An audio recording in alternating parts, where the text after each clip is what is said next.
Hello, and welcome to Stories from India, a podcast where we talk about myths, legends, and folk tales from India. I'm your host, Narad Muni, and I'm a mythological character myself. I have the gift of eternal life and knowledge of the past, the present, and the future. By profession, I'm a traveling musician and a storyteller. So the way I'm doing my job is by podcast. This week, we'll cover a couple of stories of Shivaji. We'll learn how a very old farmer lady can provide great military advice, even to an extremely competent warrior king. We'll also see that if you're trying to secretly escape from some place, you really can't pick a better place to travel in than a giant-sized box of sweets. If you've seen most war movies in Hollywood, they usually end with some hero general making a brilliant move, outwitting the enemy and single-handedly leading his side to victory. Now, imagine the person who invented most of those moves. That person was Shivaji. Shivaji was a real historical figure. He was a warrior king from the western state of Maharashtra. In the 17th century, he assembled bits and pieces together to create a grand empire called the Maratha Empire. At various points, he fought against the British, the Mughals, as well as other regional kingdoms. Our first story begins before Shivaji became the great tactician and strategist that he was. It was a dark evening, and on the lonely road, Shivaji walked alone. It had been a long day in the office for him. And by that, I mean he had just lost a battle. He had been defeated by the Mughal Empire. Again. The king had barely managed to escape from the battlefield. He had lost his sword, his horse, and his army. He had been physically defeated, but his resolve was never stronger. Shivaji walked on in the general direction of his own fort that was dozens of miles away. He would have ordered an Uber, but those didn't exist back then. He had tried to hitch a ride from a few passing bullock carts, but they didn't stop. They instead sped up when they saw his appearance in torn clothes. Shivaji was now tired and hungry.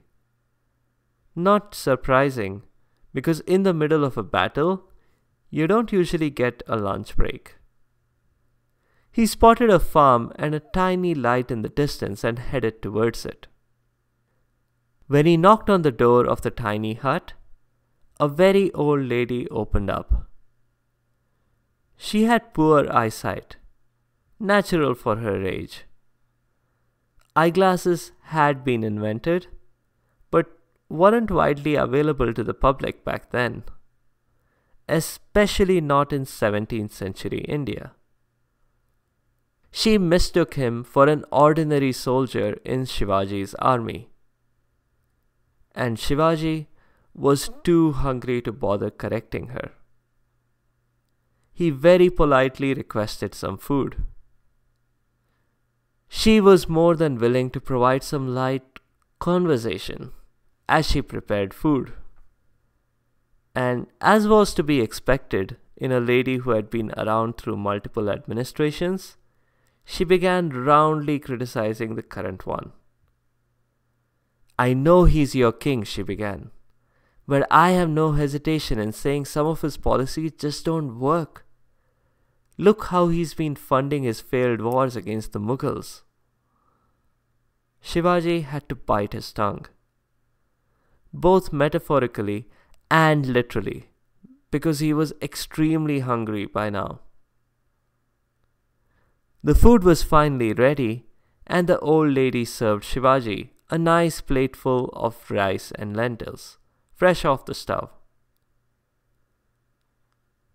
She was still babbling about elections and voting, whatever those were. But Shivaji wasn't going to wait. He immediately began to use his hands to pick up the food and ouch! The food was incredibly hot. Shivaji was certain he had burned his fingers. His hostess, the old lady, stopped talking about politics long enough to laugh at this soldier. "You poor silly boy," she said. "You're making exactly the same mistake the king is." "Eh?" asked Shivaji. "The king doesn't burn his fingers on his food." "You don't really get it, do you?" she asked. "I wasn't referring to the food itself. I was speaking metaphorically. You burned your fingers because you placed them right in the middle of all that hot rice. It's obvious that rice at the center will be the hottest. The bits at the edge are quicker to cool and should be more manageable." "Hello, I'm still waiting to hear what that has to do with the king," said Shivaji. "I'm getting there. Give an old lady a chance to finish," she said. "The king has been attacking the Mughals at the center, at their headquarters, where they are the strongest. Why doesn't he pick their smaller outposts first? Capture them one by one, and he'll have the center surrounded. And then he can attack them when they are weakest." Shivaji had been ready to retort, but he paused. What this lady said was actually true. The lady continued, "I'm sure the foolish king attempted to attack the center again today. I don't need a news bulletin to tell me. The very fact that one of his soldiers is here in my hut looking defeated, instead of out drinking and celebrating, tells me exactly what happened on the battlefield today." Slowly, Shivaji admitted it. "You're right, ma'am. I think the king will be more than willing to try to attack the Mughal outposts next time." "As if," she said. "When was the last time the king took advice from someone like me?" But she was proved wrong. A few months later, as the next battle rolled around, the lady was surprised to hear that this time the outcome was different. Shivaji had defeated the Mughals and captured the fort. Just because he captured all the outposts first, before attacking the center. What was that the reporter added? Oh, that Shivaji had been inspired by some old lady who had given him some food and advice? That lady must be a lucky one to have hosted the king, thought the old lady, as she turned off the news. The second story is a few years later. Shivaji and the Mughals had had a rocky relationship, much like siblings. They were suddenly allies and within a few minutes were at each other's throats. Shivaji had pitted his tiny army against that of the Mughal Empire that ruled most of India. While he won some battles against the Mughals, the numbers were heavily skewed against him. Ultimately, he had to give up and ally with the Mughals. So they stayed friends, and Shivaji retained his forts for now. When you're a king who's an ally of the empire and the emperor summons you, you have no choice but to accept. You show up on time at the emperor's court and what? Take a token and stand in line with ordinary citizens? This was going too far. Aurangzeb, the Mughal emperor at the time, was just being unreasonable. Shivaji had agreed to be an ally to the empire, but was he going to wait in a queue with other ordinary citizens here to petition the emperor? This was unacceptable and completely disrespectful. He was going to walk away, and so he did. Now, turning your back on the emperor and walking away was considered a huge insult. And naturally, the emperor took offense. Aurangzeb had Shivaji and his son Sambhaji placed under house arrest immediately. But he also issued orders. They were to immediately go fight on behalf of the Mughals in Afghanistan. Clearly, this wasn't one friend asking another for a favor. This was exile. Shivaji spent the evening thinking of a way to escape. Then he had it. Sambhaji would play a minor but important part of the plan. The next day, when Aurangzeb's soldiers arrived to take Shivaji and Sambhaji on a one-way trip to Afghanistan, Shivaji called in sick. When the commander arrived to fetch Shivaji and Sambhaji, Sambhaji rushed to him and repeated some carefully chosen words. "Please, mister, can you help my daddy? He's been throwing up pretty much non-stop and he's got all these red spots on his face." The commander obviously stepped back in alarm. Yes, I'll fetch a doctor." "Gee, mister, don't you even want to see him yourself?" asked Sambhaji.